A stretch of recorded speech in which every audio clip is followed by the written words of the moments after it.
All right, in this section we're going to go through the basics of the Gamebryo Max plugin. So this is the plugin that is installed inside of Max or Maya. This is assuming that at this point you've done the Gamebryo install and you've installed the Gamebryo Max plugin. So at this point, to get basically the Gamebryo buttons up, it's a pretty simple task. All you do is you go to Customize, Customize UI, and then go to the Toolbar tab here and load the appropriate Gamebryo Tools toolbar for the appropriate version of 3D Studio Max that you have. So this is Max 9, so we're going to load up that toolbar set, and we find our buttons all right here. Now, if you've already got a custom UI that's set up and you don't want to lose that, you can also find that we are right here under Category. There's Gamebryo Tools, okay? And so you can also just kind of drag these on to the toolbar if you've got a custom toolbar already set up.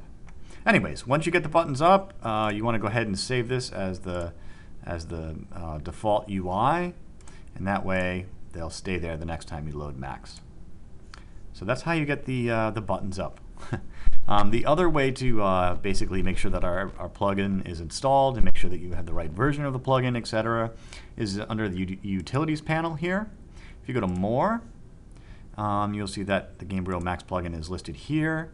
You can hit OK here, and you can see what version of Gamebryo this is, when it was built, and you can also set up the special viewers. So if you're using on-target viewers for the 360 or for the PS3, you can set up those viewers here and set up those options right here. Okay.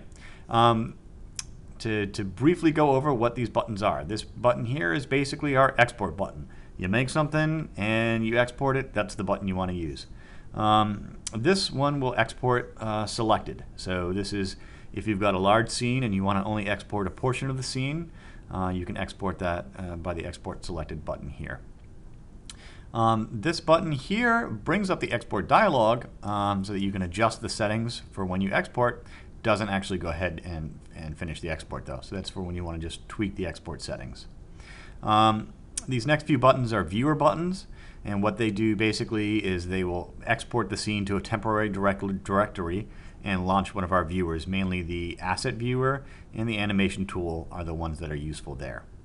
This one is basically to preview selected. It does the same thing as export selected, but it just previews what you have selected inside of asset viewer usually.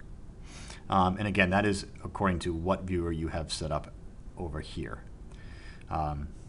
Okay, this will launch animation tool, preview with animation tool. This is our character export, or character animation setup, or animation manager tool. This is where you can set up characters and KF files and all that kind of stuff, and export those so that they'll preview in our animation tool and run in our engine.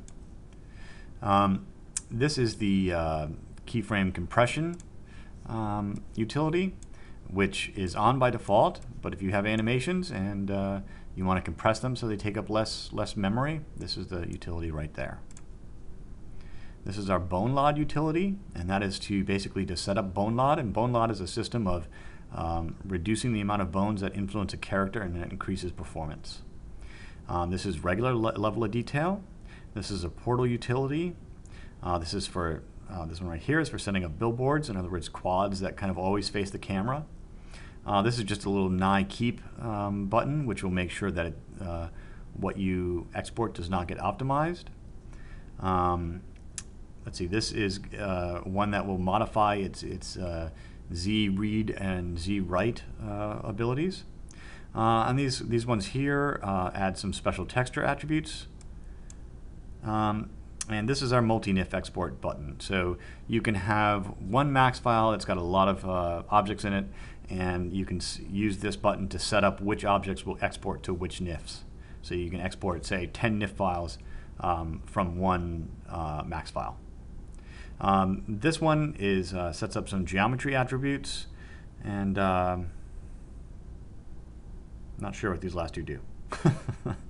Okay, so those are the buttons that I as an artist care about anyways, and that's a very, very brief overview of what those buttons are. So again, this video just covered basically loading up the plugin, making sure the buttons are showing up, and just doing a very basic export. So let's do a really, really quick export of just a sphere.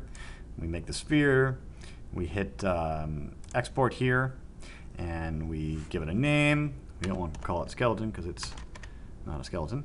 It's just a sphere. And here's our export dialog. We just hit OK. And it's telling us that it didn't do it right because I had it set up incorrectly. So we'll try that again. We'll hit export. And I had set it up to export as a character. We don't have any animation sequences in this file, so we're going to just set it to default. And now we're going to export it, and we'll go to the desktop. And there's our nice little sphere NIF file. And double click on this. This will launch Asset Viewer, where we can just preview our not so shiny little sphere. Okay, that's the end of the introduction to the Max Game Bro plugin.